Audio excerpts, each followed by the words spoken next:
Bonjour à tous.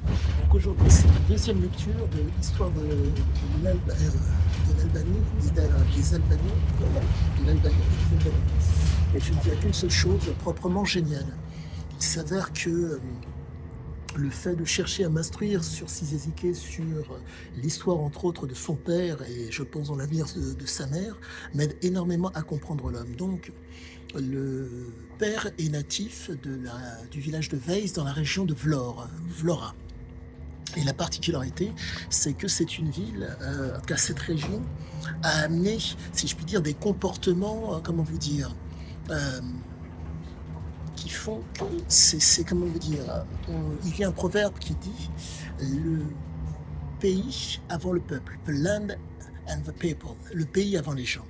Et force est de constater que cette région de Violora amène des comportements assez particuliers.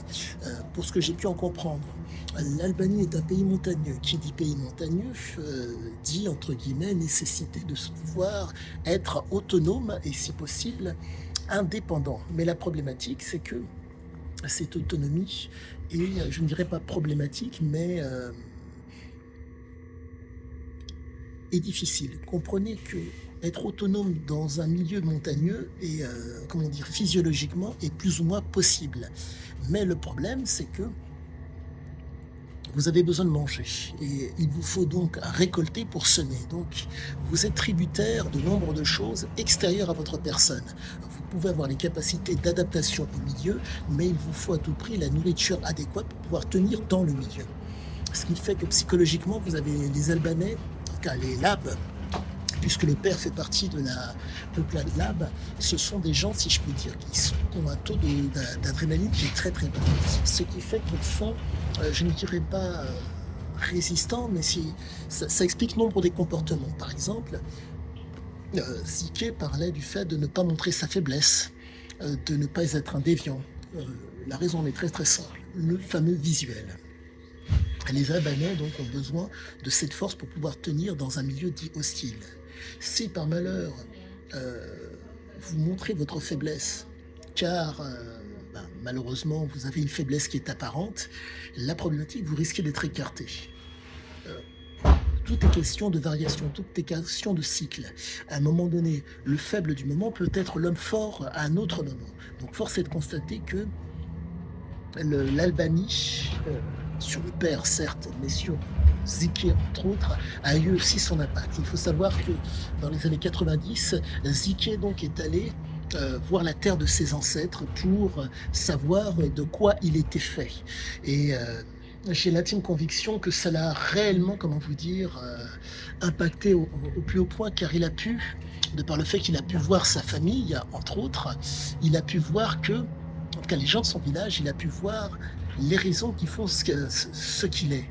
Il faut savoir que j'ai une personne qui est partie en Albanie avec lui et il a vu la capacité à boire de l'alcool qu'avait Ziké. Certes, il s'est intoxiqué, mais comprenez cette chose.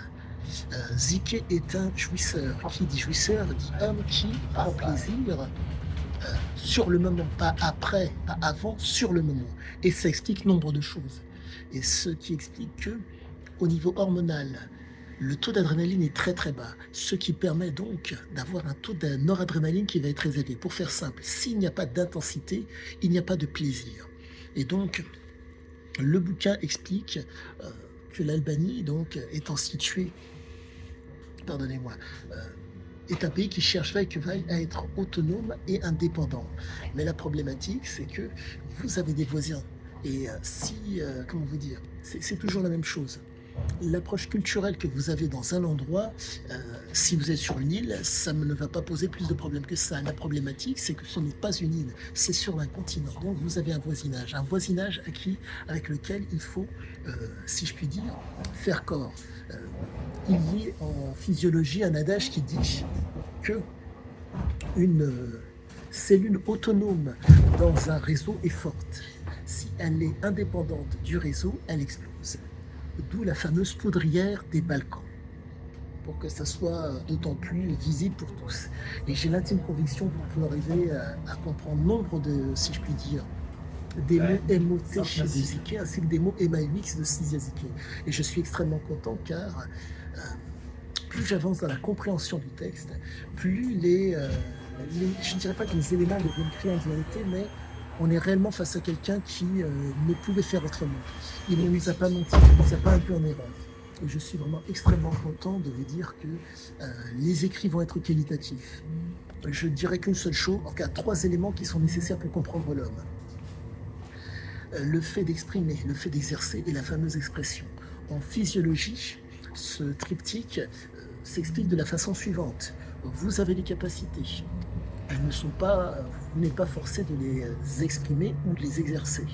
Mais si une situation vient à se proposer, Ouais, l'expression litré. de ces qualités va pouvoir est envisageable. Mais l'expression est une action. Pour faire simple, la jolie fille, bref, l'objet du désir passe devant vous. Êtes-vous en mesure de saisir l'opportunité par rapport à cet objet de désir qui passe devant vous? Sisi Azikiwe, de par le fait que c'était un jouisseur, était, entre guillemets, ne ratait rarement les occasions, voire il était en mesure de les saisir à chaque fois. Et j'ai l'intime conviction que, de par ses origines albanaises, ceci explique cela. Mais il ne faut pas négliger aussi cette chose fondamentale, les origines gréco-syriennes de l'autre côté. Et encore, je mets un bémol parce que c'est son fils Alan qui m'a dit qu'il est gréco-syrien. Pardonnez-moi, vous savez parfaitement que j'essaierai que de corroborer les faits. Mais d'un côté, j'ai un homme qui me dit être le fils de Sidi Azikiwe et je veux bien le croire. Et de l'autre côté, j'ai un homme qui a vécu une aventure avec lui, qui m'a donné un bouquin, entre autres, sur les Albanais, sur la royauté albanaise, et qui m'explique que Sidi était un gréco-libanais. Bon Donc, parcours, je ne sais sur quel pied danser, car, comme je vous le dis, quoique, le seul pied sur lequel je danse, c'est le pied, entre guillemets, sur les éléments factuels. Si j'ai les faits, j'avance quelque chose. Si j'ai pas les faits, j'avance aussi. Mais avec un peu plus de mesure. Quoi qu'il en soit, un bouquin formidable qui va m'aider énormément à écrire quelque chose de qualitatif sur Sisi Azikiwe. À tous, excellente fin de journée et je vous dis à bientôt pour la suite.